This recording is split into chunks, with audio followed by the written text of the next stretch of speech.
So I know that you mentioned that very early on you settled on the object relations approach, and I always like for my listeners to review that because there are all these different sort of schools within the psychoanalytic movement. Yes, yes, and I And think it's hard for people to understand the differences, which are yeah, some are subtle and some are not. My problem in my psychiatric residency, there was a lot of analytic teaching because there weren't really drugs then, and yeah, many of the residencies, including the one that I did, were very psychoanalytic. But Freud is difficult because he's extremely, in a way, kind of scientific. But I'm putting quotes on that. And in his theorizing, he really tried to take things to a kind of what I think is a pseudoscientific way that didn't make sense to me in terms of the relationships in the patients I was seeing.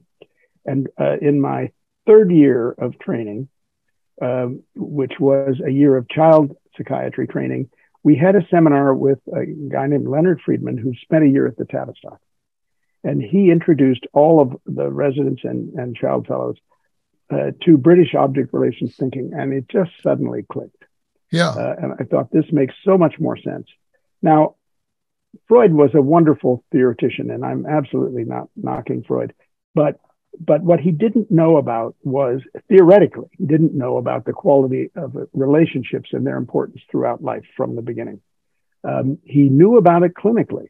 So his case histories are wonderful reads about the relationships in everybody's life and so on. But then he didn't credit that in terms of the developmental impasses and fault lines.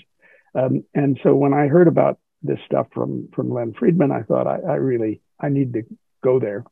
And that was reinforced somewhat when I came to Washington, where there were people who knew about aspects of the British system, especially as it applied to group relations.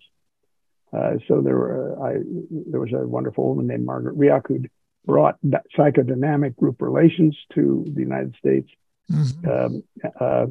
And I had some teaching from a guy who nobody will know of named Ken Rogers, who had worked with some of the great people in London, who taught us further. And I thought, this really, really makes sense to me in a new way. I applied to the Tavistock Clinic, which was kind of the mecca for this, to the adolescent department, where I knew some people had gone, and they took me on. And it really changed my professional life. So I was exposed to all sorts of people. Winnicott had died just before I got there, but people were teaching his ideas. yeah. And then there were other people who were still thriving, including John Bowlby and people at the Tavistock Clinic who really encouraged my ideas. Nobody knew much about Fairbairn, who's sort of been my personal favorite, but I found somebody who would teach it to me while he sort of studied it with us. And he was really quite wonderful to do that. Fred Balfour recently died. Let me back you up just a little bit, because I'm intrigued by your mention of group relations. And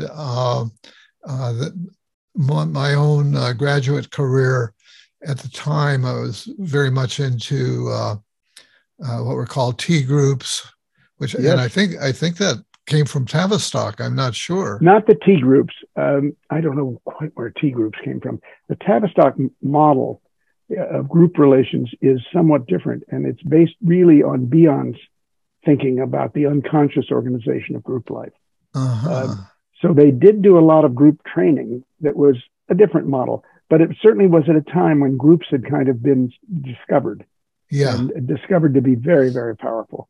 So regardless of what the orientation was, the fact that now groups were really used and people were thinking about what's the life of each person in a group and how the group influences that person, that had changed in, would you say, the 50s? And it really was very hot.